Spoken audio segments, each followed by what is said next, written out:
They were laughing at her. Not quietly, not politely, but the kind of laughter that fills a room and turns a person into a spectacle.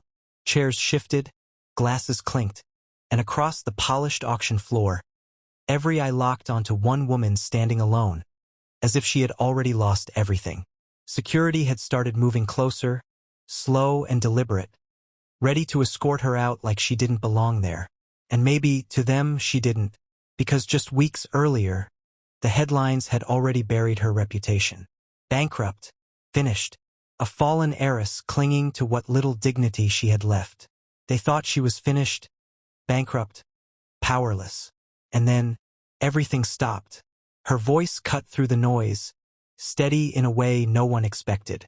She repeated her bid, not louder, just firmer, like someone who had already decided how this night would end. The room hesitated, confused, almost amused, until the verification request went through. Screens flickered, numbers loaded, a delay that felt just long enough for the crowd to prepare another round of mockery. Then her account balance appeared on screen. How does a bankrupt woman suddenly control billions? The question didn't just hang in the air that night. It settled into every mind in the room, pressing against logic, demanding an answer no one could immediately give. Because just days earlier, the narrative had already been written for her.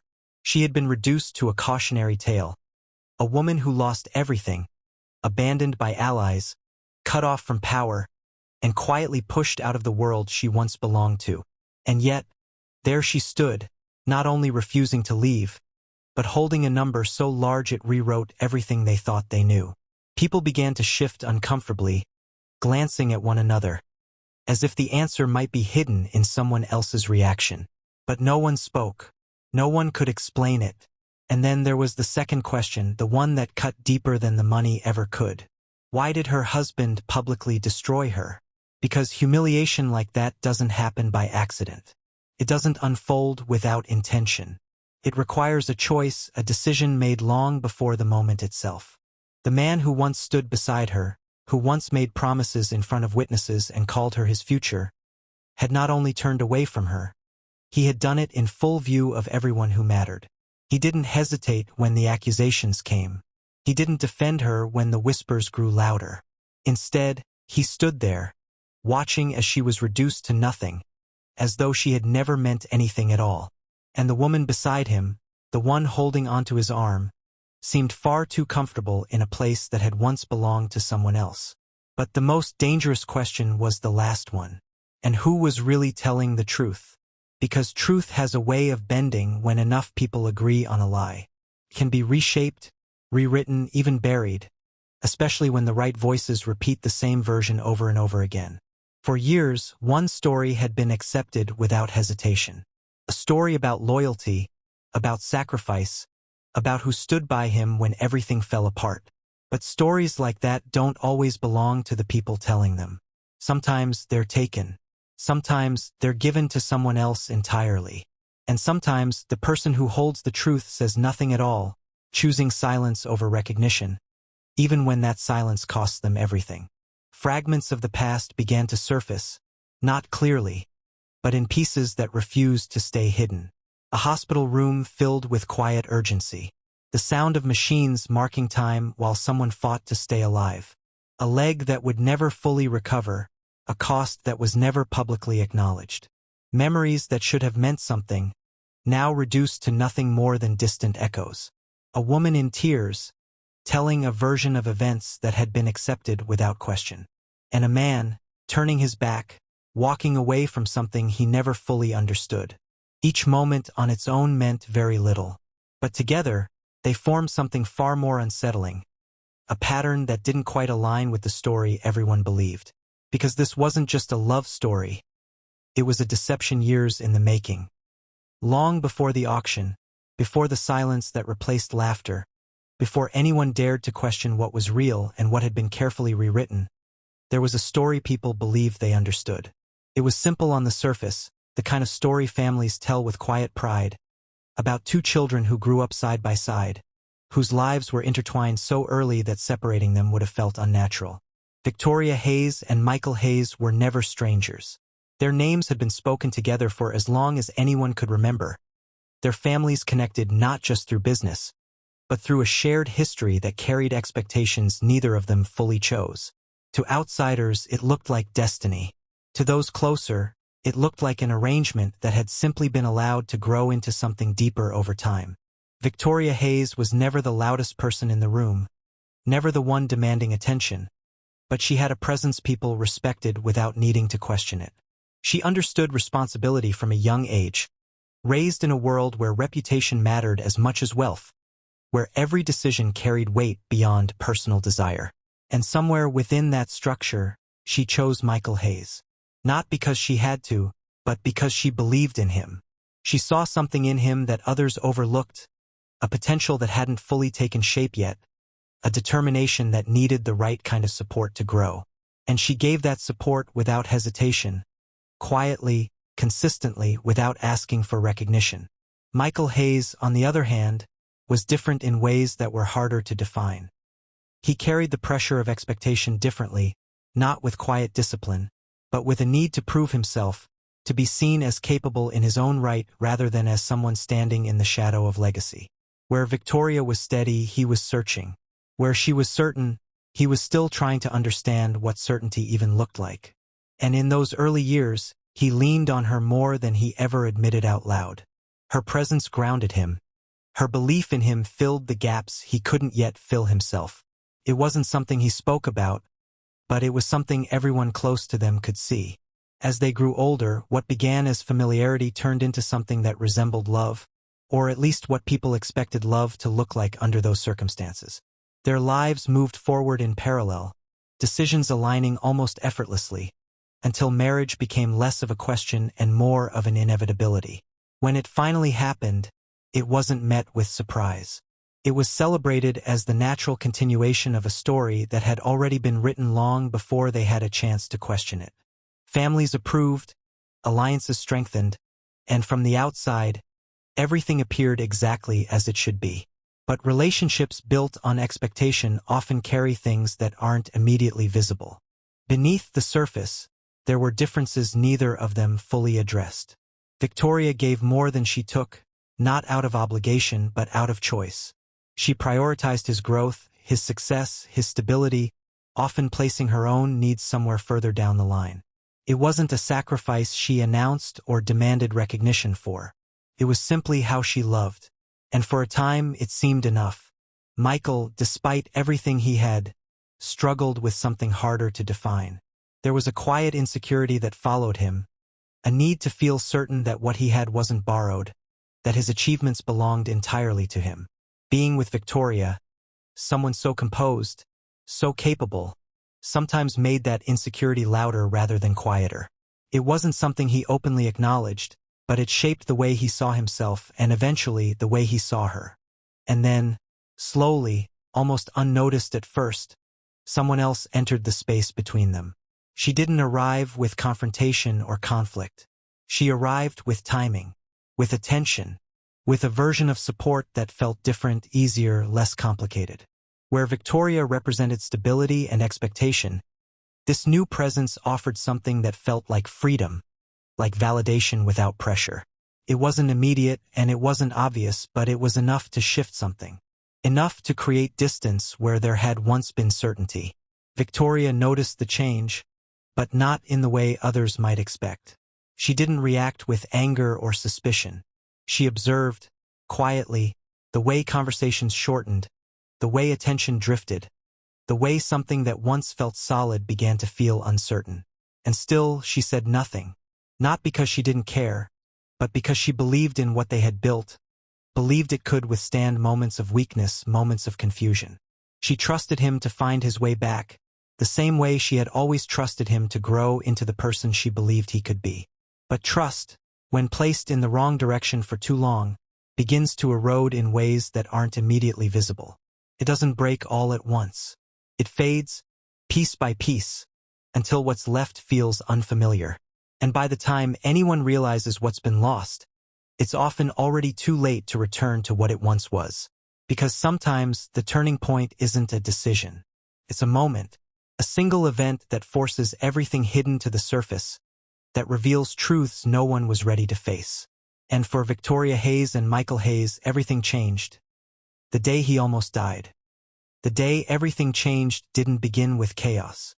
It began like any other carefully planned escape from routine. A trip meant to clear the mind, to step away from pressure and expectation, to remind themselves of a life outside boardrooms and obligations. The mountains stretched endlessly, quiet and indifferent, offering a kind of peace that felt almost deceptive in its calm. Victoria Hayes had hesitated before agreeing to go, not because she feared the place, but because she sensed something she couldn't quite explain, a feeling that this trip carried more weight than it should have. Michael Hayes, on the other hand, welcomed it. He needed distance, needed space to breathe, though even he couldn't fully explain what he was trying to escape from. The weather shifted faster than anyone expected. What started as a clear path turned unstable. The ground slick, the air heavier, visibility narrowing until direction itself became uncertain. It didn't take long for control to slip. One wrong step, one moment of distraction, and everything that followed happened too quickly for anyone to stop it. The fall wasn't immediate, but when it came, it was final. Michael lost his footing, his body crashing down against jagged terrain, the impact enough to silence everything else around him. By the time the movement stopped, he wasn't responding. The world that had felt so vast moments earlier suddenly closed in, reduced to the urgency of survival and the realization that time was no longer on their side. What happened next would later be told in two completely different ways. In the version Michael would come to believe, the story was simple. He was saved by the woman who refused to leave his side, the one who stayed with him, who called for help, who made sure he made it out alive. It was a clean narrative, one that fit neatly into the emotions he would later attach to it. A story of loyalty, of presence, of someone who chose him in his most vulnerable moment. It was the version repeated to him when he woke up, the version reinforced by the only person he saw when his eyes finally opened again. And when you hear the same story enough times, especially when it comes from someone standing right in front of you, it becomes easier to accept it than to question it. But the reality was far more complicated. Because when Michael fell, it wasn't the person he later thanked who reached him first. It was Victoria. She didn't hesitate, didn't stop to calculate the risk or consider what it might cost her. She moved instinctively, driven by something deeper than fear, something that pushed her forward even when the ground beneath her wasn't stable. Reaching him wasn't the hardest part. Keeping him alive was. The descent that followed wasn't controlled. It was desperate. Every step carried the risk of losing balance, every movement a gamble between getting him to safety and collapsing under the weight of both his body and the terrain itself. At some point during that struggle, something went wrong. A shift in footing, a misstep that couldn't be corrected in time. The pain came instantly, sharp enough to break through even the focus she was holding onto. But she didn't stop. She couldn't. Not when stopping meant leaving him there. Not when she knew there was still a chance to get him out. By the time help finally arrived, by the time others stepped in to take over, the damage had already been done. Not to him, but to her. The hospital would later confirm what she already felt in that moment. The injury wasn't minor. It wasn't something that would simply heal and be forgotten. It would take months, maybe longer, to recover, and even then, nothing would return to exactly what it had been before. There would be limitations, pain that didn't fully disappear, reminders built into every step she took moving forward. But none of that mattered in the way it should have, not to her. Because the only thing she cared about was that he was alive. And yet, when the story was told, her role in it disappeared. While she was in recovery, removed from everything, focusing on healing in a way that required silence and distance, another version of events was already taking shape. Michael remained unconscious longer than expected, suspended in a state where time moved without him, where memories blurred and details became easier to reshape. And when he finally opened his eyes, the first person he saw was not the one who had carried him down that mountain. It was someone else. Someone who had stayed by his side in the hospital, who had positioned herself perfectly within the story that was now being built around him. He didn't question it. Why would he? The pieces fit well enough. She was there. She spoke with certainty. She filled in the gaps before he even had the chance to notice they existed. And when someone wakes up from the edge of death, clarity isn't immediate. It comes slowly, shaped by what they're told, by who they trust in that moment. He accepted the version given to him because it felt easier than searching for something more complicated. Meanwhile, Victoria said nothing. Not when the story began to change. Not when her absence was interpreted as indifference. Not even when she realized that the credit for what she had done had already been given to someone else. She had a reason, one she kept to herself. Part of it was timing. Part of it was knowing that the truth, if forced too soon, would only create confusion rather than clarity. And part of it was something deeper, something tied to the way she had always handled things, choosing silence over confrontation, believing that the truth would eventually surface on its own. But truth doesn't always surface on its own. Sometimes it gets buried under repetition, under belief, under the comfort of a version that people would rather accept than question. While she was still learning how to walk without pain, while she was adjusting to a reality she never asked for, Michael was already moving forward in a different direction. The person he believed had saved him became someone he felt he owed, someone he trusted in a way that grew stronger with time. Gratitude turned into closeness, and closeness into something neither of them initially named out loud. It happened gradually, in conversations, in shared moments, in the quiet reassurance of someone who had positioned herself as essential in his life. While she was in recovery, he was falling in love with someone else. And by the time Victoria returned, by the time she was strong enough to step back into the world she had stepped away from, everything had already shifted. Not dramatically, not in a way that could be pointed to in a single moment, but enough that she could feel it immediately. The distance, the change in tone, the way he looked at someone else with something that used to belong to her. Still, she said nothing, because the truth she carried was heavier than any accusation she could make. It wasn't just about what happened on that mountain. It was about everything that followed. About the choices made in her absence. About the way her silence had been filled with someone else's version of events. And when he woke up, he thanked the wrong woman. What followed wasn't immediate, and it wasn't loud. It didn't explode into chaos overnight or unravel in a way that could be easily traced back to a single moment. Instead, it shifted quietly, almost methodically, like a structure weakening from within while still appearing intact from the outside. To anyone looking in, Victoria Hayes and Michael Hayes were still exactly what they had always been, a powerful couple with influence, history, and a future that seemed secure. But beneath that surface, something had already begun to fracture, and the deeper it went, the harder it became to recognize where it started. Michael changed first, though not in a way that was obvious enough to confront. It showed up in small decisions, in the way he redirected conversations, in the way he started relying on someone else for reassurance instead of the person who had always been there. The woman he believed had saved his life became a constant presence, not just physically, but emotionally.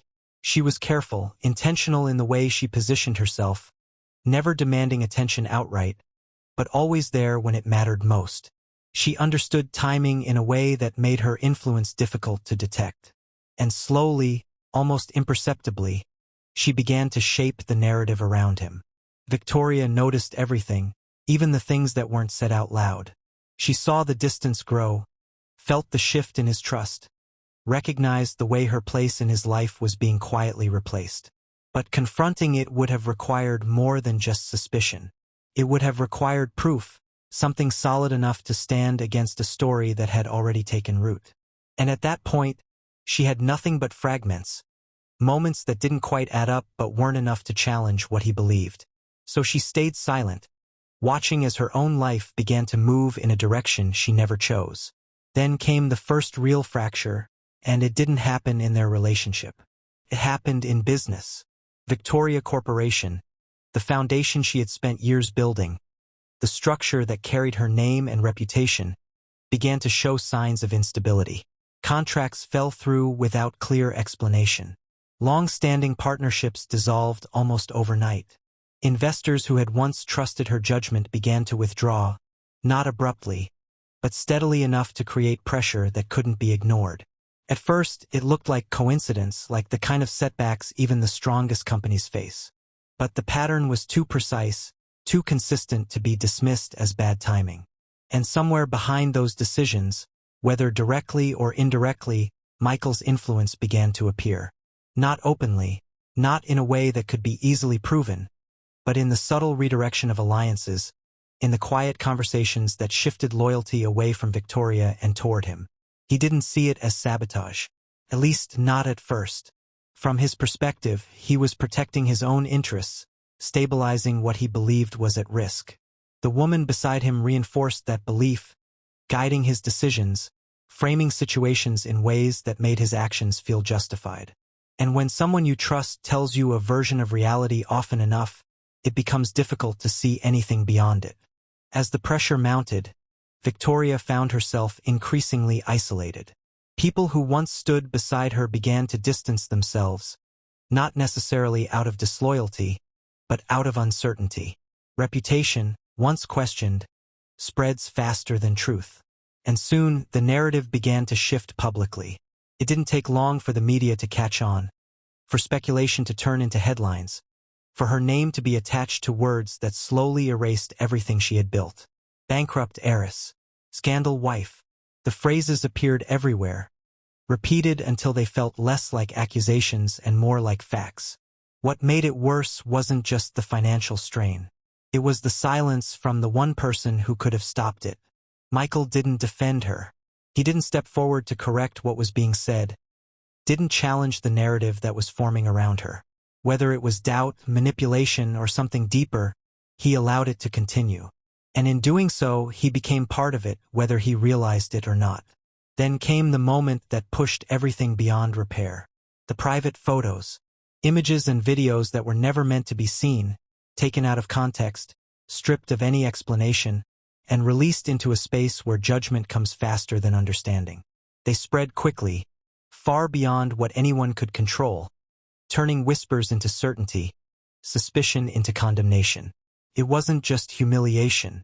It was exposure on a level that left no room to hide, no space to recover quietly. Victoria saw them the same way everyone else did, without warning, without preparation. And in that moment, something inside her shifted. Not visibly, not in a way that anyone around her could immediately recognize, but enough to mark a change. Because up until then, she had endured everything in silence. The distance, the doubt, the loss. But this was different. This wasn't just about her reputation or her position.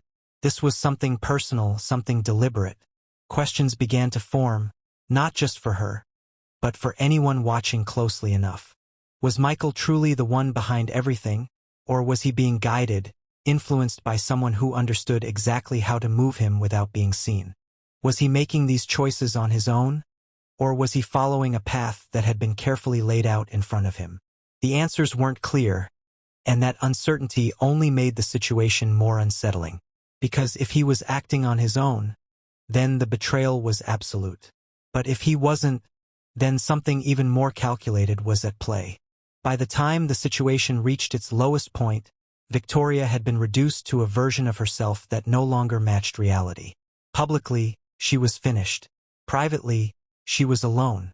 Financially, she was cut off, with access to resources she once controlled now completely out of reach. And still, she didn't fight back in the way people expected. She didn't respond to the headlines, didn't attempt to correct the narrative, didn't publicly defend herself against the accusations being thrown at her from every direction. Instead, she waited, and no one understood why. Because waiting only makes sense when you know something no one else does. When you're holding onto a piece of the story that hasn't been revealed yet, something strong enough to change everything once it surfaces. And then came the auction night, where everything changed. By the time the auction began, the narrative around Victoria Hayes had already been decided. People didn't come expecting a surprise. They came expecting confirmation. Confirmation that the headlines were true, that the woman who once stood at the center of influence had fallen far enough to become a spectacle. Conversations circled around her before she even arrived, quiet at first, then louder as confidence grew. They spoke about her like she wasn't there yet, like her presence would only serve as proof of everything they already believed. And when she finally walked in, alone, composed, carrying nothing that suggested desperation, It only made the moment more confusing for those who had already made up their minds. It didn't take long for the mockery to begin. Not directly at first, but close enough to be heard, close enough to make the intention clear. Someone questioned why she was even there. Someone else laughed at the idea that she could still participate in a room like this. The words bankrupt and finished were repeated casually, as if they were facts that no longer required verification. And when she placed her first bid, the reaction wasn't shock.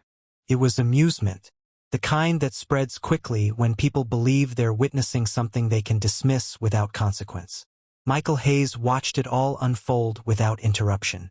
He didn't step in, didn't correct anyone, didn't even look at her the way he once had.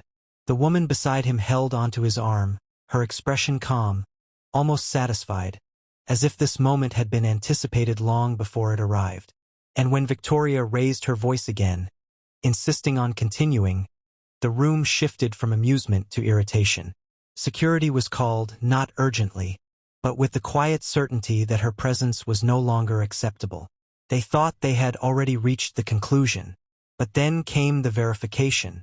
The request was made almost mockingly, a formality more than anything else, a final step before removing her completely. No one expected it to change anything.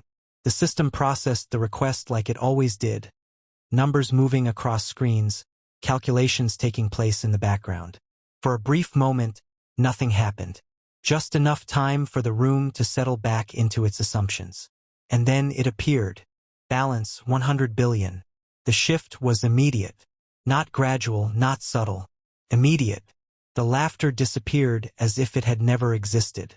Conversations stopped mid-sentence.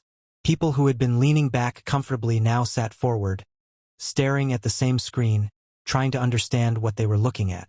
Because numbers like that don't just exist quietly. They demand attention. They force reevaluation.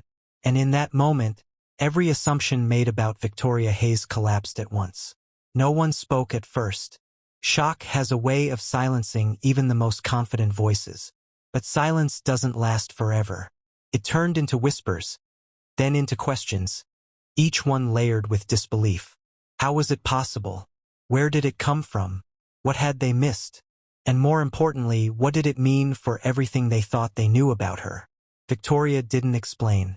She didn't react to the shift in tone, didn't acknowledge the sudden change in how people looked at her. She simply continued, placing bids with the same calm certainty she had shown from the beginning. One item after another, her control over the room became undeniable. What had started as an attempt to remove her turned into a situation no one could control. The auction was no longer about the items being sold. It was about her. The power had shifted. Completely. Michael stepped forward then, unable to ignore it any longer. The distance he had maintained until that moment disappeared, replaced by something closer to urgency. His voice carried a question that wasn't just about money, but about everything that had just changed in front of him. Where did you get the money? It wasn't just curiosity. It was disbelief, confusion, and something deeper, something closer to fear. Because whatever the answer was, it meant that the version of reality he had been holding onto was no longer stable. Victoria looked at him, not with anger, not with satisfaction, but with a kind of clarity that hadn't been there before. She didn't owe him an explanation. Not anymore.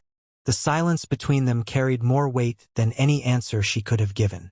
Because the truth wasn't something she needed to prove in that moment. It was something that was already unfolding, piece by piece, whether he was ready to face it or not.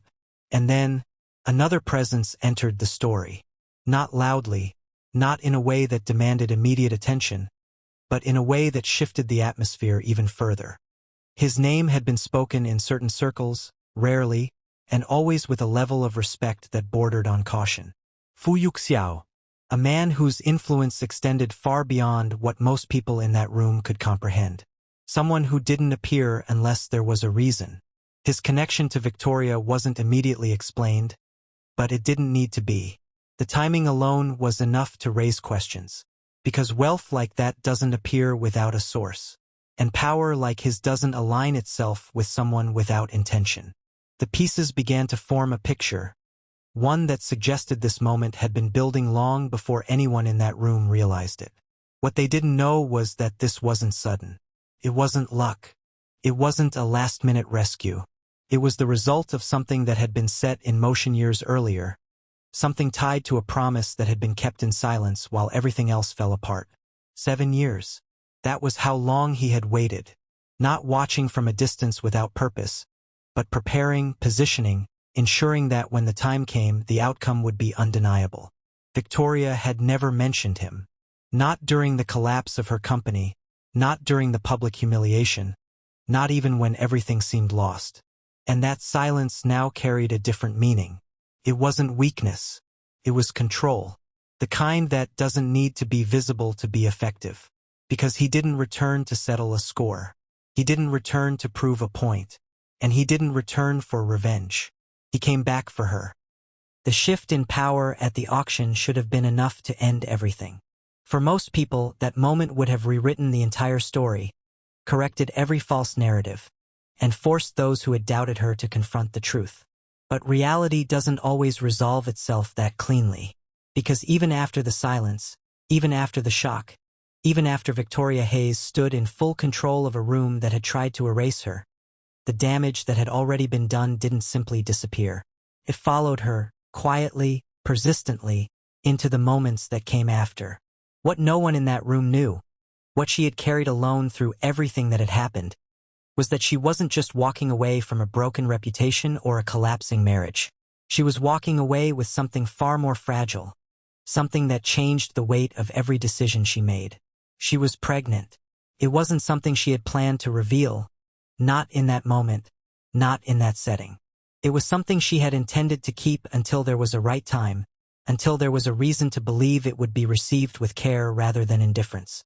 But standing there after everything, she understood something clearly. There was no right time left. When she tried to leave, it wasn't dramatic. There was no announcement, no confrontation, no final statement meant to draw attention. She simply turned, choosing distance over explanation, choosing to remove herself from a space that had already taken too much from her. But leaving wasn't as simple as walking away.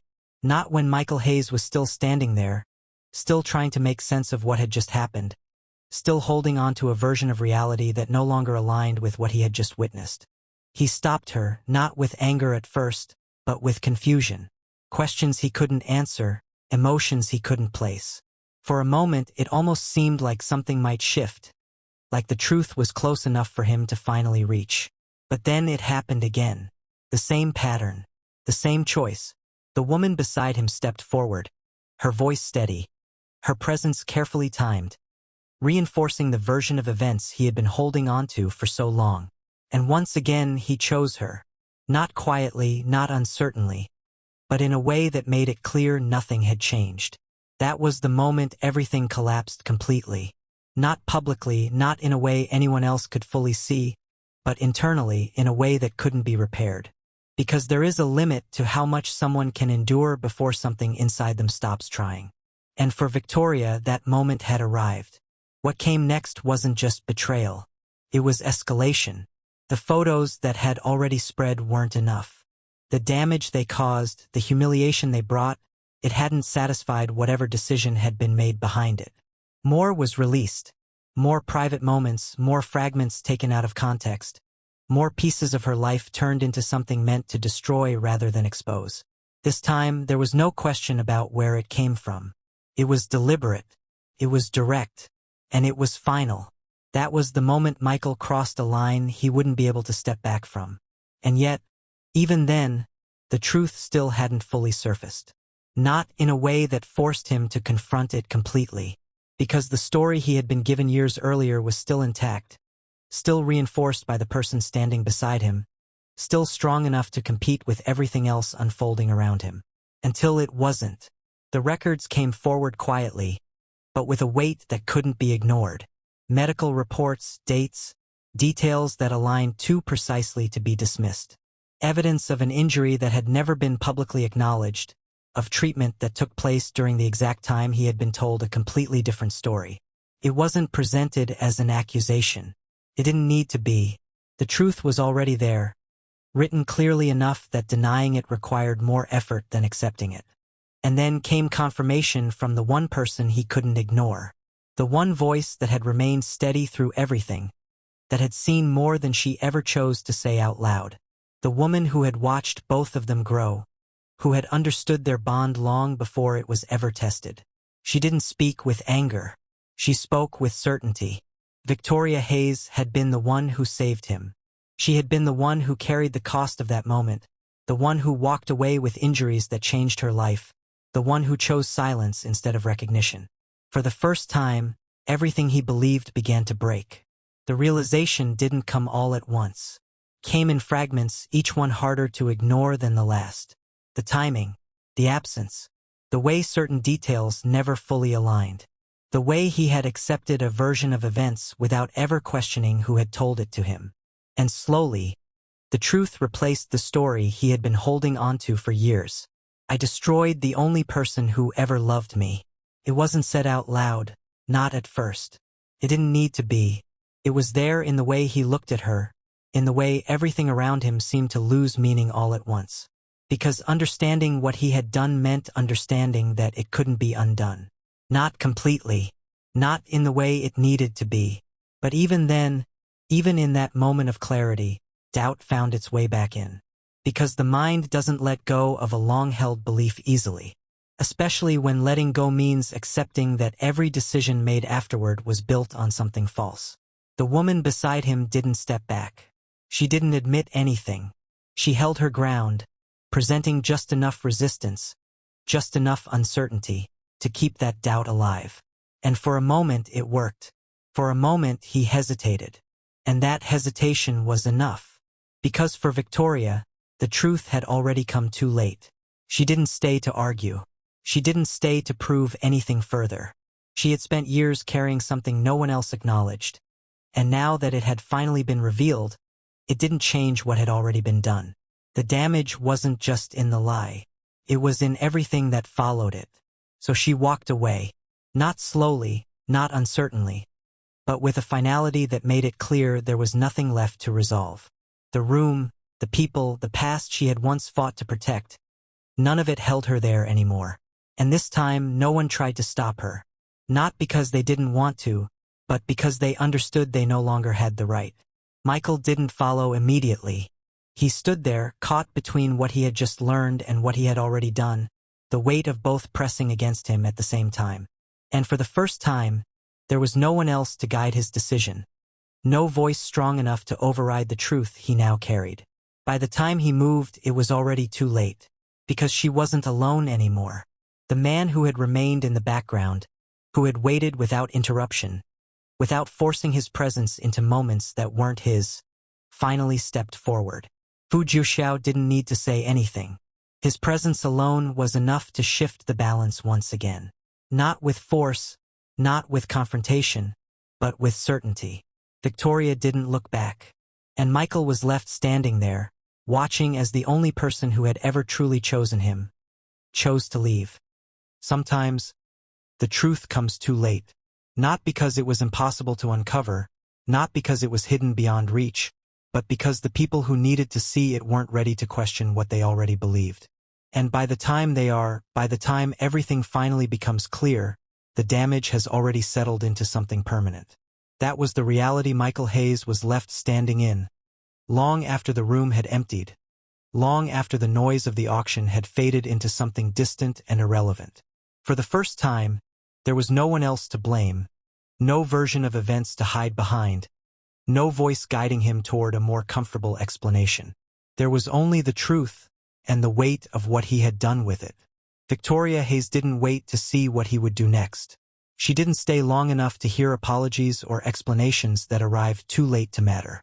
The decision had already been made, not in a moment of anger, but in a quiet understanding that some things, once broken, don't return to what they were. Leaving wasn't about escape. It was about choosing something different, something that no longer required her to prove her worth to people who had already decided she didn't have any. And as she stepped away from everything that once defined her life, there was no hesitation in her movement, no sign of doubt in her expression, only clarity. The city she left behind didn't change overnight. The headlines would shift eventually, the truth would find its way into conversations, into reports, into the spaces where people begin to reconsider what they once accepted without question. But she wouldn't be there to witness it, because her story, at least the part that belonged to that place, had already reached its end. What waited ahead wasn't shaped by the same expectations, the same pressures, or the same people who had once surrounded her. It was something new, something unknown, and for the first time in a long time, something entirely her own. The private jet didn't represent wealth or status in that moment. It represented distance. Distance from the past, from the noise, from everything that had tried to define her without understanding her. As it lifted, as the ground below became smaller, less detailed, easier to leave behind, there was a sense of finality that didn't need to be spoken out loud. Because sometimes moving forward doesn't come with closure. Sometimes it comes with acceptance. And somewhere far behind her, Michael remained exactly where she had left him.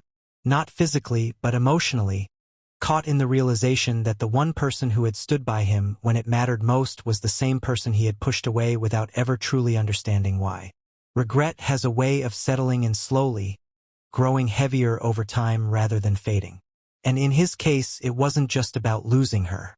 It was about knowing exactly how and why he lost her, and understanding that no amount of realization could reverse it. Fu Jiuxiao didn't rush her, didn't fill the silence with unnecessary words, didn't try to define what came next before it had the chance to unfold naturally. Some things don't need to be explained immediately. Some things are better understood with time, with space, with the freedom to exist without the weight of everything that came before. And for Victoria, that freedom was something she had earned, not through power or wealth, but through everything she had endured without losing herself completely. Because in the end, this wasn't just a story about betrayal. It wasn't just about wealth or power or who was right and who was wrong.